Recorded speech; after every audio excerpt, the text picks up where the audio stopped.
Cela eût pu être juste une invitation, mais de fait, il n'en est rien. En cette époque de grande agitation, l'homme est contraint d'aller explorer au-dedans de lui. L'on entend bien souvent que les énergies sont très fortes, très puissantes en ce moment, et bien qu'il nous soit impossible de les percevoir par l'œil, il est tout à fait possible d'en constater les effets, et ce pour tout un chacun. Combien de nos proches sont partis dans l'année? Combien de mystères jusqu'alors cachés sont en passe de nous être révélés? Combien de scandales jaillissent à l'heure même où je vous parle? Et combien, pour beaucoup, il est difficile de demeurer simplement centré. Quelle cause à cela?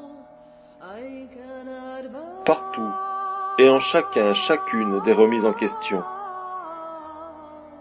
Comme si, enfin, elle avait sonné l'heure sur l'horloge de la grande libération. L'humanité tout entière, à l'écoute de tout signal d'alerte, se prépare consciemment ou non consciemment au grand bouleversement. Qu'adviendra-t-il de notre humanité lorsque les 12 coups auront sonné? Qui peut le dire? En guise d'un message que peut-être vous recevrez à la volée, je puis vous dire, vous révéler le grand espoir d'un petit être que l'on eût dit bien demeuré.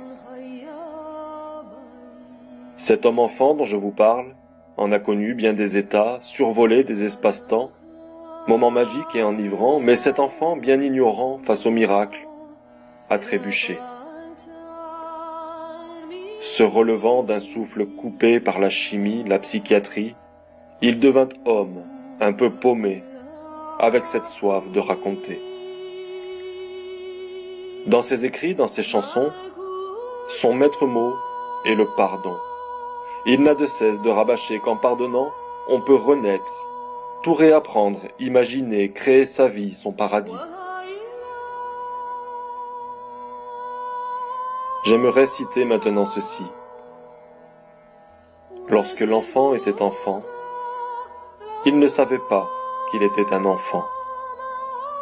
Pour lui, tout avait une âme et toutes les âmes n'en faisaient qu'une.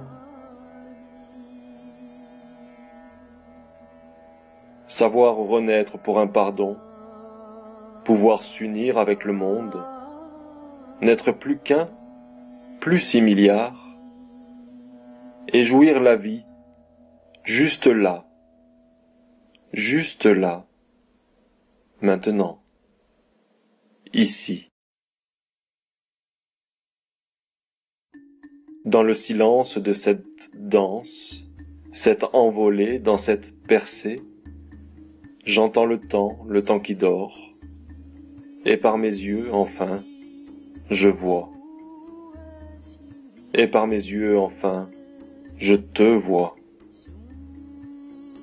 Je te regarde, te dévisage tel que tu es, source de l'amour. Il n'est d'humain que l'apparence, qu'importent les mots, car nous voici guéris. Tu me regardes et je te vois, toi, mon miroir, mon frère ami. Ainsi s'achève une belle histoire, un bout d'espoir qui nous unit. Maintenant je sais que tu es moi, juste un reflet de l'intérieur.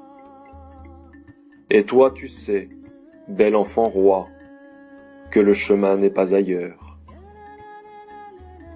Le geste délicat, je vais m'approcher pour, dans ton regard maintenant trouver, cette larme d'espoir que j'ai semée,